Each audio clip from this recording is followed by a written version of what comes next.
नमस्कार, welcome to study IQ. मैं हूं प्रशांत धवन। नाउ थंबनेल की यहाँ पे जो ये लाइन आप पढ़ रहे हैं ना, ये मेरी स्टेटमेंट नहीं है। वेस्टर्न मीडिया आप देखोगे लगातार इस पर आर्टिकल पब्लिश कर रहा है और लिटरली ये लोग यही लैंग्वेज यूज कर रहे हैं कि यूके और यूएस में आज के समय अलार्म बज चुका है इस बात को लेकर कि शायद हमारी नाक के नीचे एक बहुत ही बड़ी जियोपॉलिटिकल डेवलपमेंट हो गई और इसको ये लोग टाइम से डिटेक्ट नहीं कर पाए हैं।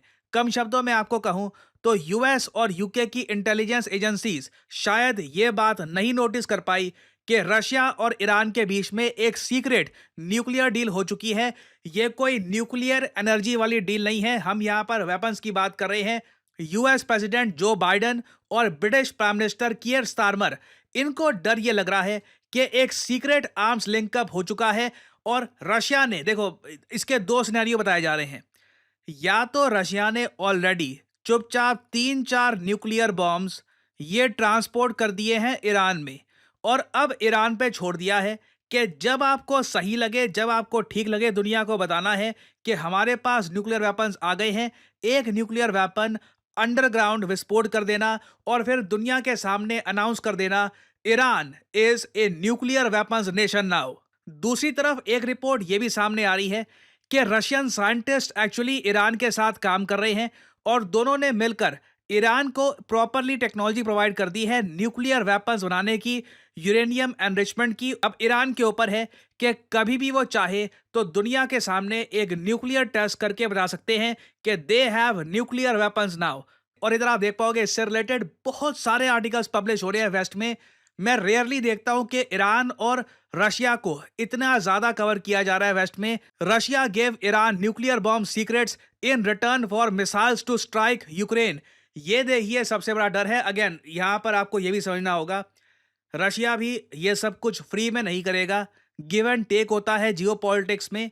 तो जो थ्योरी वेस्टर्न मीडिया बना रहा है और जो सोर्सेज बता रहे हैं यूएस गवर्नमेंट के, यूके गवर्नमेंट के, वो ये है कि रशिया को देखिए बैलिस्टिक मिसाइल्स चाहिए। और अगर यहाँ पे आपका सवाल ये है, वेट, रशिया, रशिया को तो हम मानते हैं पावर हाउस डिफेंस मैन्युफैक्चरिंग का, रशिया से तो हम वेपन परचेज करते हैं। रशिया के पास वेपन्स की शॉर्टेज हो गई? नहीं, देखो, रशिया के पास लॉइटरिंग म्यूनिशन बहुत सारे हैं, हाइपरसोनिक मिसाइल्स हैं, सुपरसोनिक मिसाइल्स हैं। मगर रशिया को देखो, अब अगर अटैक करना है ना यूक्रेन को, they have to mix things up.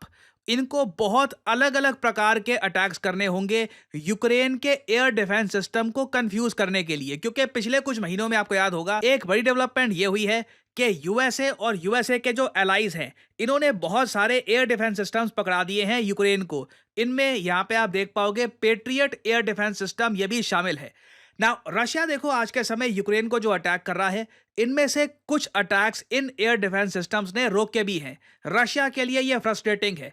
तो इसलिए काफी जगह रशिया लॉइटरिंग म्यूनिशंस का इस्तेमाल करता है, कभी कभी हाइपरसोनिक मिसाइल का यूज करता है और बीच बीच में अब ये बैलिस्टिक मिसाइल्स को भी यूज कर रहे हैं ताकि यूक्रेन हमेशा कंफ्यूज रहे कि कौन सा एयर डिफेंस सिस्टम इनको यूज करना है। क्योंकि जैसे आप जानते हैं, इनको एयर डिफेंस सिस्टम भी बहुत ही जल्दी वेरियस टेक्नोलॉजीज के साथ मिले हैं और अभी तक इनकी मिलिट्री प्रॉपरली लार्ज स्केल पर इसे इंटीग्रेट नहीं कर पा रही है।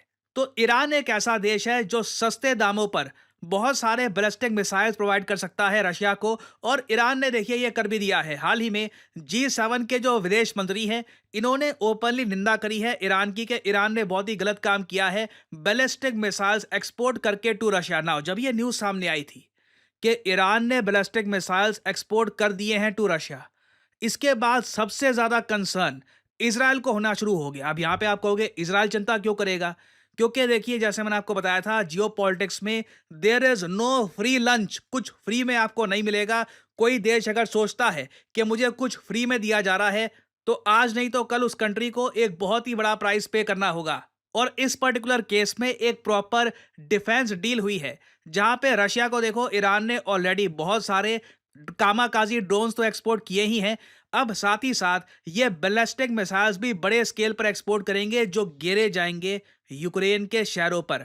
और इजराइल को देखो, इस बात को लेकर बहुत ज़्यादा चिंता है कि अगर ईरान ने एक न्यूक्लियर टेस्ट कर लिया, इन्होंने बस दिखाना है कि हमारे पास न्यूक्लियर वेपन्स अब आ चुके हैं, चाहे वो रशिया के रेडीमेड हो या फिर खुद के सेल्फ मेड हो।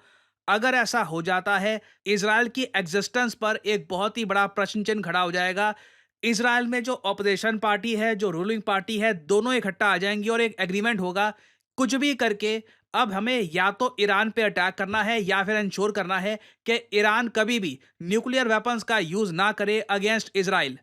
तो एक सिनेरियो देखो ये भी हो सकता है। पहली बात तो अभी के लिए आज जब मैं वीडियो रिकॉर्ड कर रहा हूँ, दुनिया में 9 देश हैं जिनके पास न्यूक्लियर वेपन्स हैं। इनकी लिस्ट यहाँ पे आप देख पाओगे Russia, US, China, France, UK, Pakistan, India, Israel, North Korea. 10वां देश यहाँ पर ईरान बहुत ही जल्द ऐड हो सकता है। अगर हम रिपोर्ट्स की बात करें जो पैनिक फैला हुआ है वेस्ट में, अगर हम उसके हिसाब से चले तो बहुत ही जल्द ईरान यहाँ पे ऐड हो जाएगा। और ईरान जैसे ही न्यूक्लियर टेस्ट कर देता है, उस केस में मैं सरप्राइज़ नहीं होऊँगा कि इज़राइल भी एक न्यूक्लियर टेस्ट करके दिखाए। इज़राइल यूजुअली अपने न्यूक्लियर वेपन्स को लेकर बहुत ही ज़्यादा सीक्रेटिव रहता है, बट इस पर्टिकुलर केस में दोनों कंट्रीज़ न्यूक्लियर वेपन्स का टेस्ट करके एक दूसरे को चुनौती दे, this can not be ruled out. और इससे आप देखोगे ग्लोबल टेंशन्स और पैनिक और ज़रा बढ़ेगी। आप देखेंगे उस केस में ग्लोबल समिट्स होंगे, suddenly US president, even Indian government भी हो सकता है कि इन्वॉल्व हो जाए पीस टॉक्स को लेकर कि देखिए अब कुछ भी हो, एक दूसरे पर न्यूक्लियर वेपन से अटैक मत कर दीजिएगा। न्यूक्लियर वेपन्स का मतलब ही रिस्पॉन्सिबिलिटी है। अब कोशिश यही करते हैं कि ये डेटरेंस का काम करे और रीजन में इससे और ज़्यादा इंस्टेबिलिटी ना आए। और ऑनेस्टली आप अगर मुझसे पूछे तो व्लादिमीर पुतिन ओपनली यहाँ पर यह भी एक्सप्लेनेशन दे सकते हैं, what options did I have, मेरे सामने ऑप्शंस थी क्या। मॉस्को पे अटैक हो रहा है, पीटर्सबर्ग पे लॉन्ग रेंज वेपन से अटैक किया जा रहा है, ओपनली वेस्टर्न कंट्रीज आर्म कर रही है यूक्रेन को।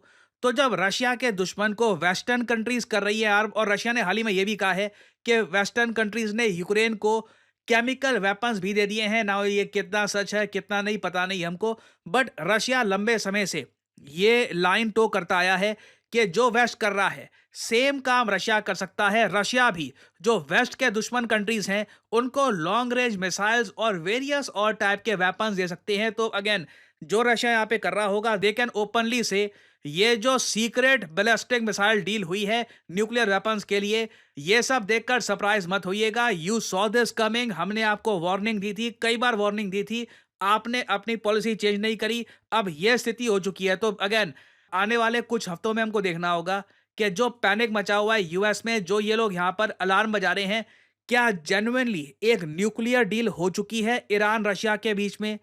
अगर हो चुकी है तो ईरान दुनिया को कब बताएगा अपने न्यूक्लियर वेपन्स के बारे में। तो बहुत ही इंटरेस्टिंग दिन आएंगे आने वाले कुछ महीनों में। ऑब्वियसली मैं आपके लिए अपडेटेड वीडियोस लाता रहूंगा। और फाइनली यहाँ पे मैं आपसे एक सवाल पूछूंगा कि हाल ही में पोर्ट ब्लेयर का नाम बदल दिया गया था। आपको यहाँ पर यह बताना है कि पोर्ट ब्लेयर का नाम बदल कर क्या रखा गया है। मैंने इस पर एक डेडिकेटेड वीडियो बनाई है, तो उम्मीद करता हूँ बहुत ही आसानी से आप लोग यहाँ पे आंसर कर पाएंगे। ये है यहाँ पे आपकी ऑप्शंस, सूर्यपुरम, विजयपुरम, बोस आइलैंड या फिर विजय टापू। कमेंट सेक्शन में करिए उत्तर। जो लोग सही आंसर देंगे उनकी कमेंट को मैं हार्ट दे दूंगा ताकि बाकी लोग समझ पाए कि सही उत्तर क्या है। और फाइनली आप लोगों के लिए बहुत ही ज़्यादा महत्वपूर्ण जानकारी, आज रात 12 बजे स्टडी है क्योंकि मेगा सेल हो जाएगी खत्म। डबल वैलिडिटी के साथ आपको एक मेगा 69% का डिस्काउंट मिल रहा है। ये ऑफर आज रात 12 बजे के बाद समाप्त हो जाएगा। कल से प्राइसेस वापस नॉर्मल हो जाएंगे। तो आपके पास ये गोल्डन अपॉर्चुनिटी है, आप स्टडी IQ का कोई भी कोर्स कर सकते हैं purchase eight a mega discount and more validity. करना क्या है, आपको कमेंट सेक्शन में जाइए, यहाँ पे आपको ये लिंक मिल जाएंगे। आप यूपीएससी कोर्स परचेज कर सकते हैं, आप गौरव गर्ग सर का जो करंट अफेयर्स कोर्स है ये परचेज कर सकते हैं, P2I ranker judiciary live foundation batch ये आप परचेज कर सकते हैं। ये सभी कोर्सेज अवेलेबल हैं and you can get them at a heavy discount. तो फॉर एग्जांपल लेट्स से आपको परचेज करना है UPSC live foundation batch, simply click करिए इस लिंक पर और यहाँ पे आपको मिलेगा UPSC live foundation batch. But जो प्राइस यहाँ पर लिखा है, नेवर एवर पे दिस प्राइस, सिंपली यहाँ पर कोड टाइप करिए PD10 और प्राइसेस गिरना शुरू हो जाएंगे at a mega discount. You will be able to save a lot of money. और याद रखिएगा 21,500 रुपए में आपका ये कोर्स 36 महीने तक चलेगा, क्योंकि अभी जो स्पेशल ऑफर चल रहा है इसमें वैलिडिटी आपकी डबल हो रही है। बाद में मैं आपको बता दूं 12 बजे के बाद, आज रात 12 बजे के बाद ये वैलिडिटी का ऑफर आपको नहीं दिखेगा। सो यूज करिए code PD10 and save your hard earned money. So इसी नोट के साथ ये है वीडियो का अंत। Thank you for listening and as I always say, may the gods watch over you.